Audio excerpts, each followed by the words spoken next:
নমস্কার, আমি সুজাতা ঘোষ। তবু আজকে বিশেষ দিনে বিশ্বকবিকে প্রণাম জানানো আমার সামান্য ছোট্ট প্রয়াস।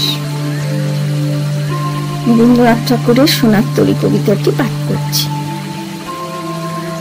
গগনে গরজে মেঘ ঘন বরষা, কুলে একা বসে আছি নাহি ভরসা। রাশি রাশি ভাড়া ভাড়া ধান কাটা হলো সারা, ভরা নদী খুঁড়ে ধারা খর পরশা। কাটিতে কাটিতে ধান এলো বরষা, একখানি ছোট ক্ষেত আমি একেলা। চারিদিকে বাঁকা জল করিছে খেলা, পরপারে দেখি আঁকা তরু ছায়া মসি মাখা।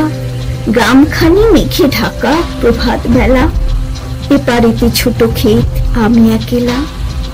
গান গেয়ে তরিবে কে আসে পারে, দেখে যেন মনে হয় চিনি উহারে। ভরা পালে চলে যায় কোনো দিকে নাহি চায়, ঢেউগুলি নিরুপায় ভাঙে দুধারে। দেখে যেন মনে হয় চিনি উহারে। ওগো তুমি কোথা যাও কোন বিদেশে, বারেক বিরাও তরি কুলেতে এসে। যেও যেথা যেতে চাও, যারে খুশি তারে দাও, শুধু তুমি নিয়ে যাও ক্ষণিক হেসে। আমার সোনার ধান কুলেতে এসে, যত চাও তত লও তরুণী পরে।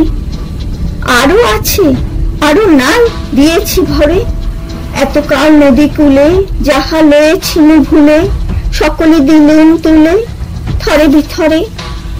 এখন আমারে লহ করুণা করে, ঠাঁই নাই ঠাঁই নাই ছোট সে তরি।